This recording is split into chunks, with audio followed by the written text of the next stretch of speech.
तो अब बात करता हूँ कब्ज़ के इलाज की। अस्सलाम वालेकुम दोस्तों, मैं डॉक्टर मुतलुब अहमद वीकली व्लॉग के सिलसिले में डॉक्टर मुतलुब अहमद चैनल पर आपको खुशामदीद कहता हूँ और उम्मीद करता हूँ आप खैर वाफियत से होंगे। दोस्तों, जैसा कि आपको मालूम है कि पिछले काफ़ी सारे व्लॉग डाइजेस्टिव सिस्टम पर तरतीब दिए गए हैं, तो उसी सिलसिले को कंटिन्यू करते हुए आज डाइजेस्टिव सिस्टम के बहुत ही अहम मर्ज़ जिस पर बात करने जा रहा हूँ, यानी कॉन्स्टिपेशन, कब्ज़। ये आम बीमारी है जिसको हकीम लोग तो कहते हैं कि उम्मुल अमराज है, मर्ज़ों की माँ है। तो क्या आपको कब्ज़ होती है या आपको सिर्फ कब्ज़ का वहम है? क्या आपको 24 घंटे में खाई हुई खुराक के फाज़िल मादे आसानी से खारिज हो जाते हैं, या आपको लगता है कि आपको हाजत ही नहीं होती?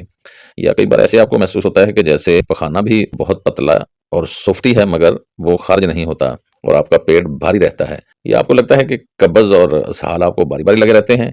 या आपका ये वहम है कि आपको अजाबत ब-फ़रागत नहीं होती? और ये कब्ज़ होती क्यों है और इसका घरेलू इलाज क्या है?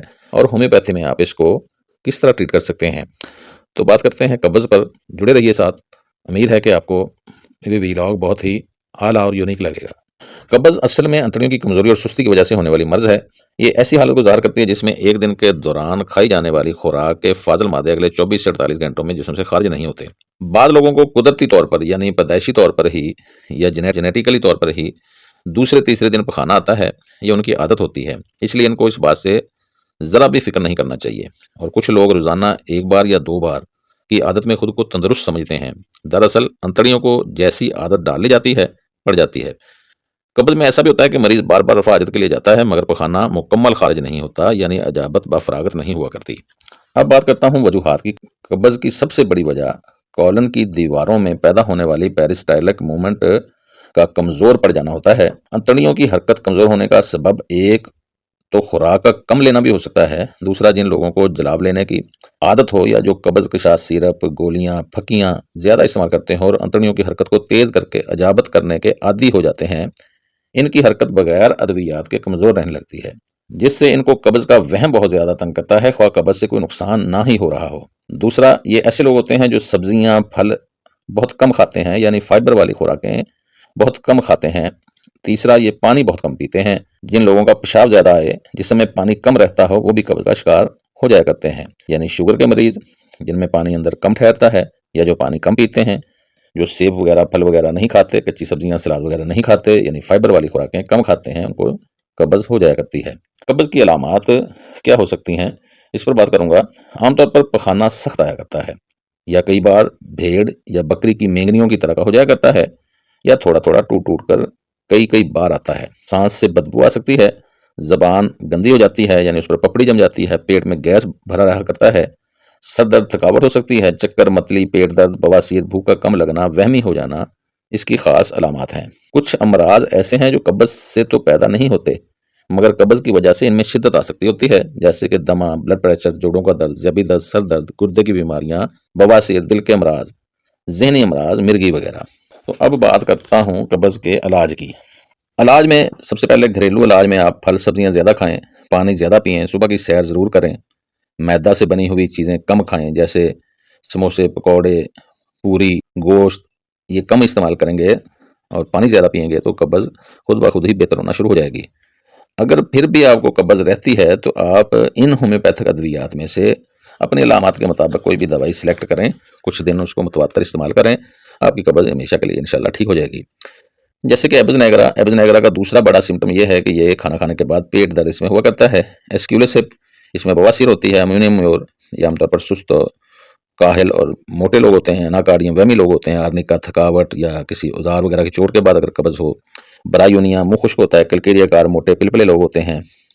कस्केरा सिकारडा क्यू बहुत ही आला है, किसी भी कब्ज़ के लिए आप ले सकते हैं। 10-15 कतरे आप रात को सोने से पहले ले लिया करें पानी में डालकर।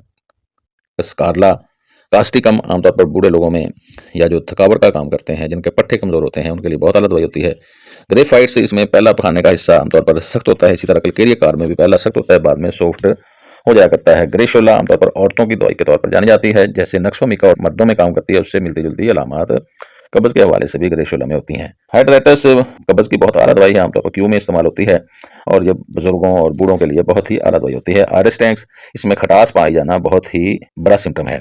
काली बाइक्रोम, आमतौर पर मैदे के अल्सर वाले और पेट दर्द, ऐसा पेट दर्द जो एक उंगली के नीचे आ जाए, उसके लिए बहुत ही आला दवाई होती है। काली कार्ब, ये भी बूढ़ों पर काम करती है। लाइकोपोडियम, जो गुर्दों, मसाना और डाइजेस्टिव सिस्टम के तमाम अमराज पर काम करने वाली दवाई होती है।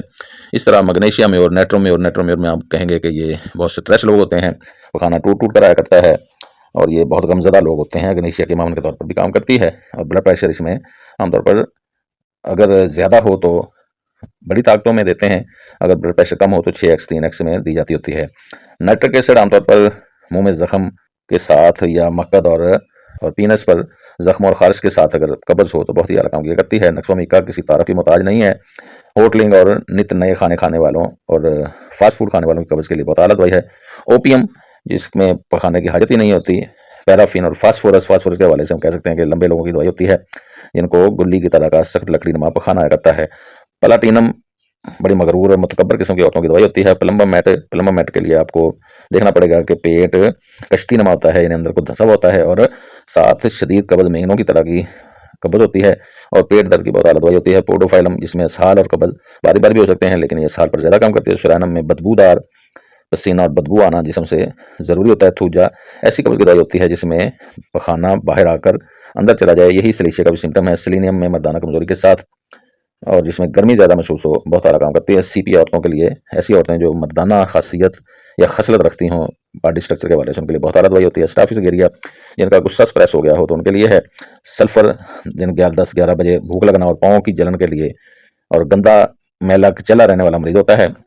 सफ्लिनम की एक डोज वैसे ही दे देनी चाहिए होती है कि ये एंटी मैज़मेटिक दवाई होती है। संफाइटम, जिनकी हड्डियाँ कमज़ोर होती हैं उनके लिए बहुत ही आला दवाई होती है। रेट्रमल्बम भी आमतौर पर पेचस और कब्ज़ के बारी बारी आने पर काम करती है। जिंकमेट के लिए देखा जाता है कि वो पाँव बहुत हलाता है। एलोमीना और एलोमन में अखराज खून पाया जाता है। एपस में सोजश हुआ करती है और साथ कब्ज़ होती है। आर्सेनिकम आमतौर पर सफाई पसंद और घूट घूट पानी पीने वाला होता है। कॉफिया में आमतौर पर नींद कम आया करती है।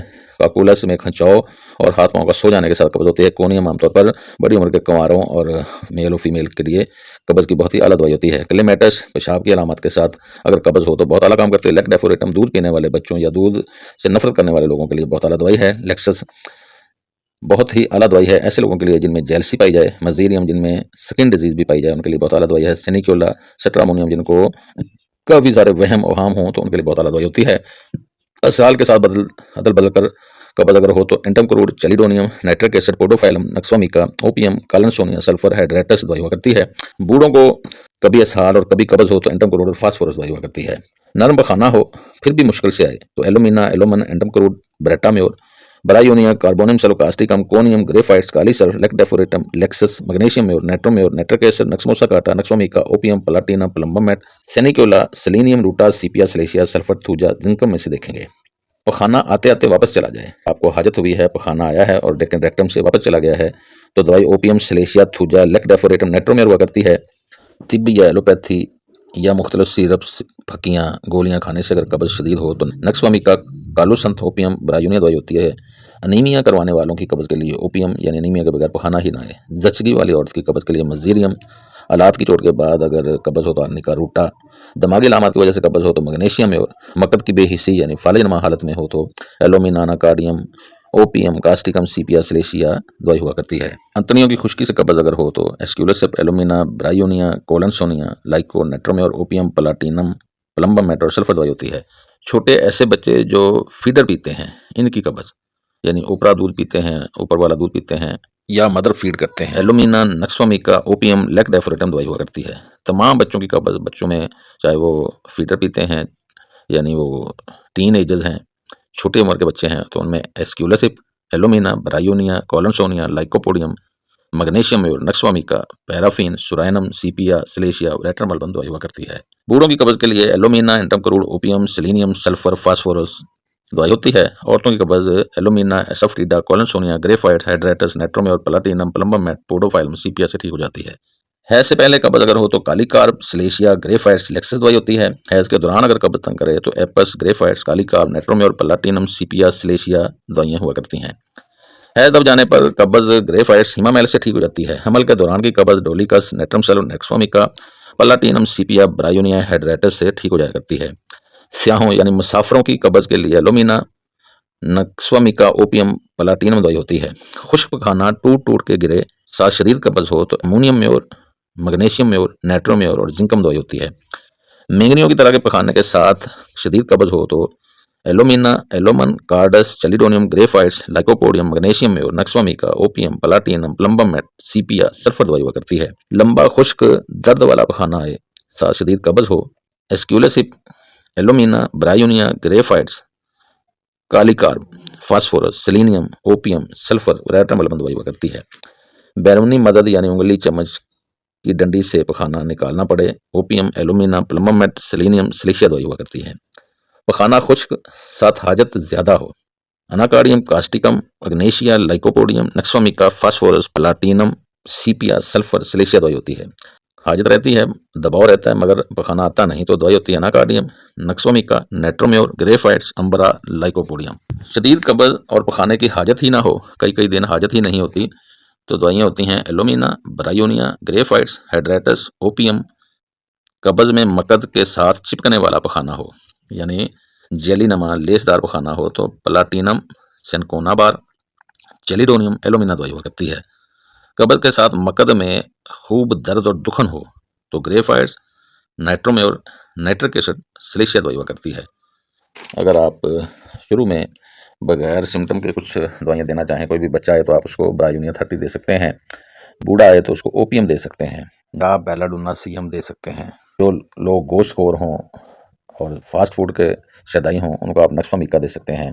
कोई अलामत भी ना हो तो कस्केरा स्कर्डा दे सकते हैं। कुछ लोग आकर कहते हैं कि जी पखाना भी सख्त नहीं है तो आप उनको एलोमिना दे सकते हैं। कुछ लोग आकर बताएंगे कि पुट्टी का पहला हिस्सा बड़ा सख्त आता है, बाद में ठीक होता है, तो उनको ग्रेफाइट्स और क्रिकेरिया कार्ब दे सकते हैं।